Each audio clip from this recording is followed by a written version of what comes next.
Assalamualaikum warahmatullahi wabarakatuh. Selamat pagi semuanya. Hari ini saya berada di kantor, di ruangan saya.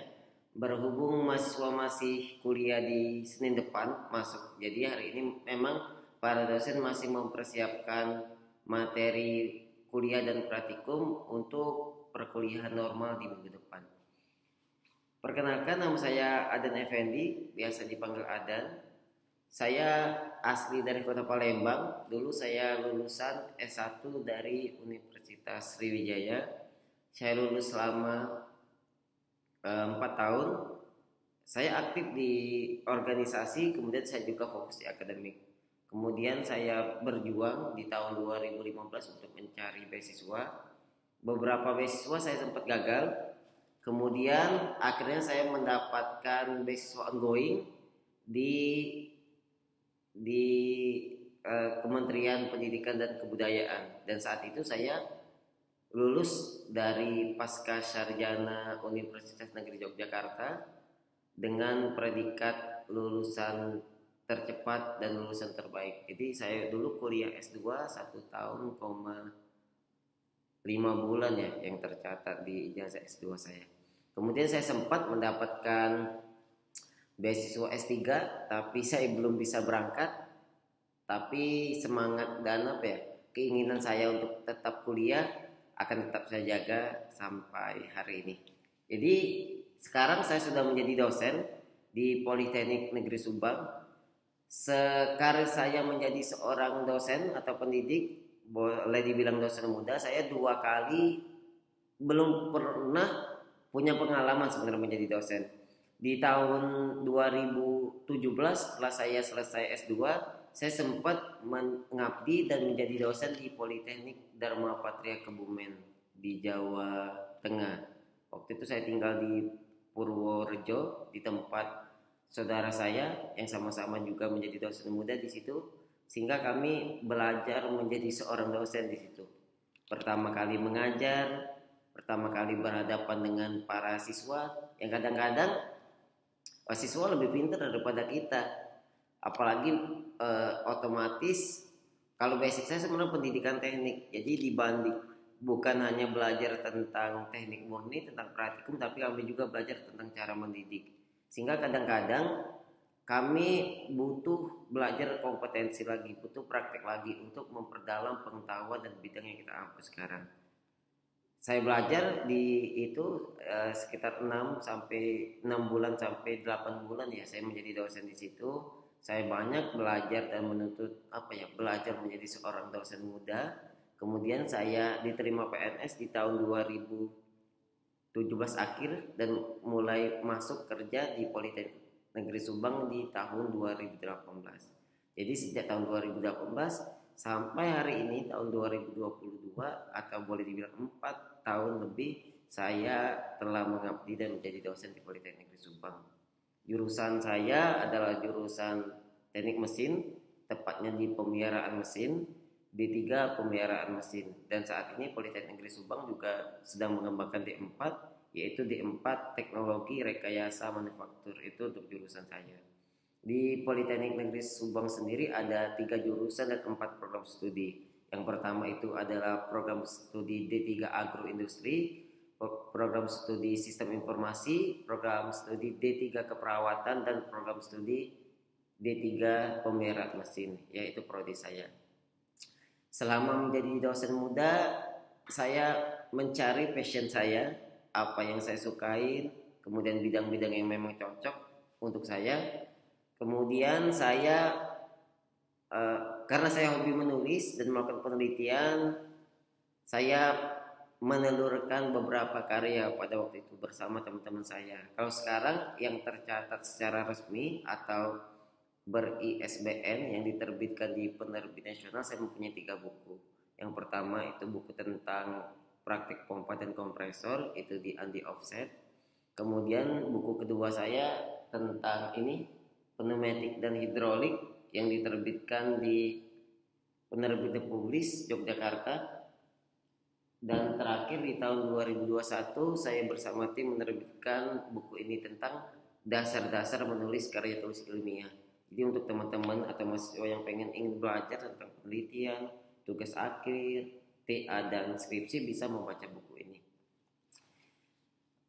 Apa yang saya rasakan sebagai dosen muda, sebenarnya saya suka atau memang bekerja pada passion saya ya, yaitu saya senang belajar lagi, praktikum, menulis, membuat laporan dan lain-lain. Apabila memang mahasiswa yang saat ini sedang di tingkat akhir di 4 atau di S1, saya sarankan teman-teman mahasiswa untuk mencoba mencari beasiswa lagi untuk melanjutkan studi di program studi S2. Karena apa? Karena sampai saat ini rata-rata di semua kampus masih banyak kekurangan dosen. Sehingga kita sangat membutuhkan dosen-dosen muda, anak-anak bangsa yang memang ingin mengabdikan di dunia pendidikan, terutama di pendidikan tinggi.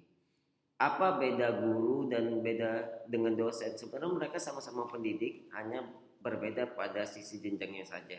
Kemudian kalau di dosen kita akan sangat fokus dengan tridharma perguruan tinggi atau 3 tugas pokok dari perguruan tinggi. Yang pertama adalah pendidikan.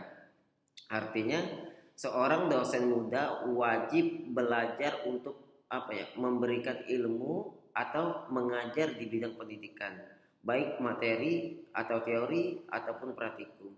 Sehingga untuk mencapai pendidikan yang optimal, seorang dosen juga harus belajar. Jadi dia harus belajar di sisi akademik, kemudian dia juga harus memiliki kompetensi yang memadai, agar kompetensi ini yang akan ditularkan kepada mahasiswa atau kepada anak-anak.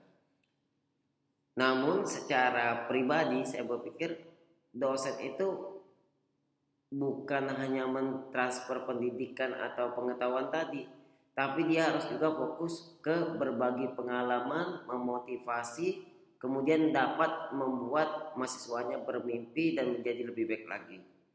Apabila seorang dosen hanya mengajar, masuk kelas, kemudian keluar, ya setiap dosen pasti bisa. Namun yang ingin kita bangun dari karakter seorang dosen muda, kita harus bisa memahami apa karakter peserta didik kita. Sehingga yang harus kita lakukan adalah memotivasi, kemudian memberikan gambaran yang baik kepada para mahasiswa bahwa kita bisa berbuat lebih, kita bisa bermimpi lebih. Itu poin yang saya fokus di situ sampai saat ini. Yang kedua, di tridharma perguruan tinggi tugas dosen adalah penelitian. Jadi sebenarnya seorang dosen muda itu wajib menulis penelitian yang dipublikasi itu 1 publikasi di 1 semester atau 6 bulan.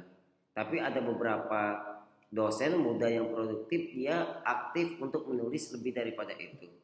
Dan saya lebih tertarik untuk mempublikasi, menulis penelitian lebih dari target yang memang target minimum yang memang dianjurkan.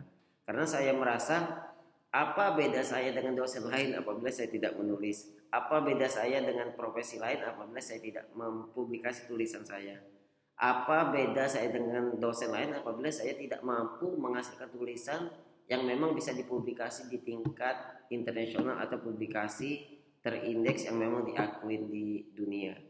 Sehingga saya banyak belajar dengan beberapa profesor saya, banyak belajar dengan senior saya, agar saya mengikuti jejak para senior saya.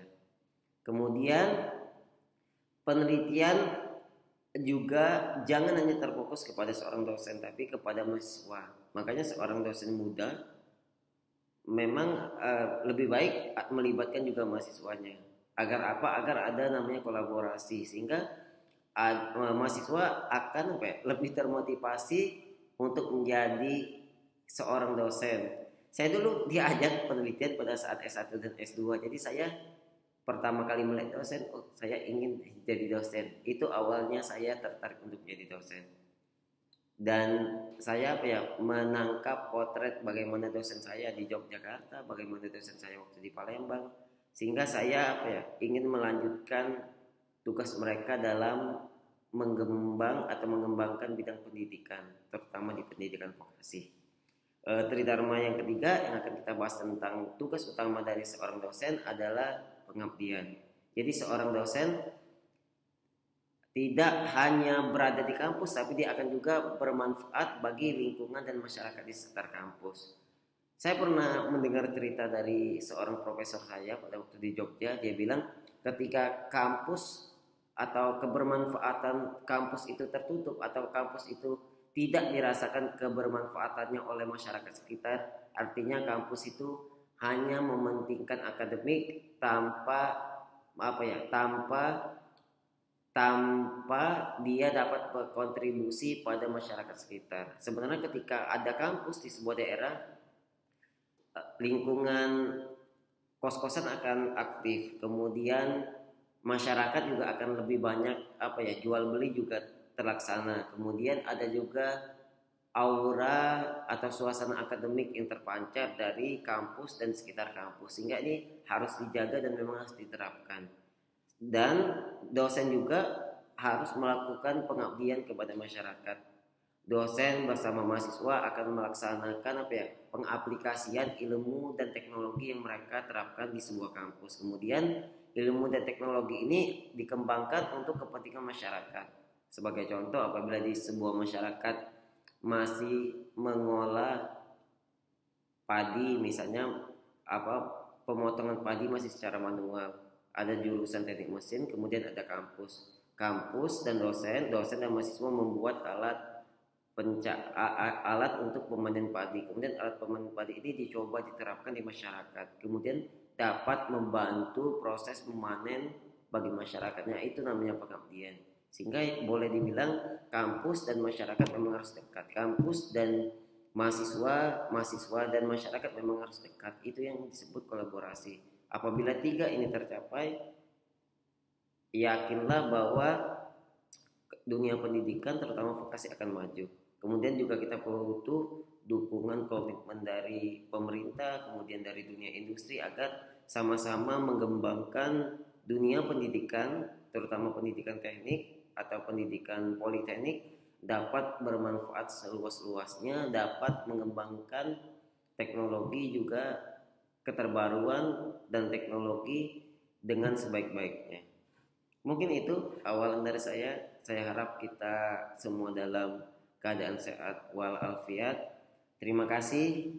Jangan lupa like, komen, dan subscribe channel YouTube ini. Terima kasih. Sekali lagi saya tutup. Wassalamualaikum warahmatullahi wabarakatuh.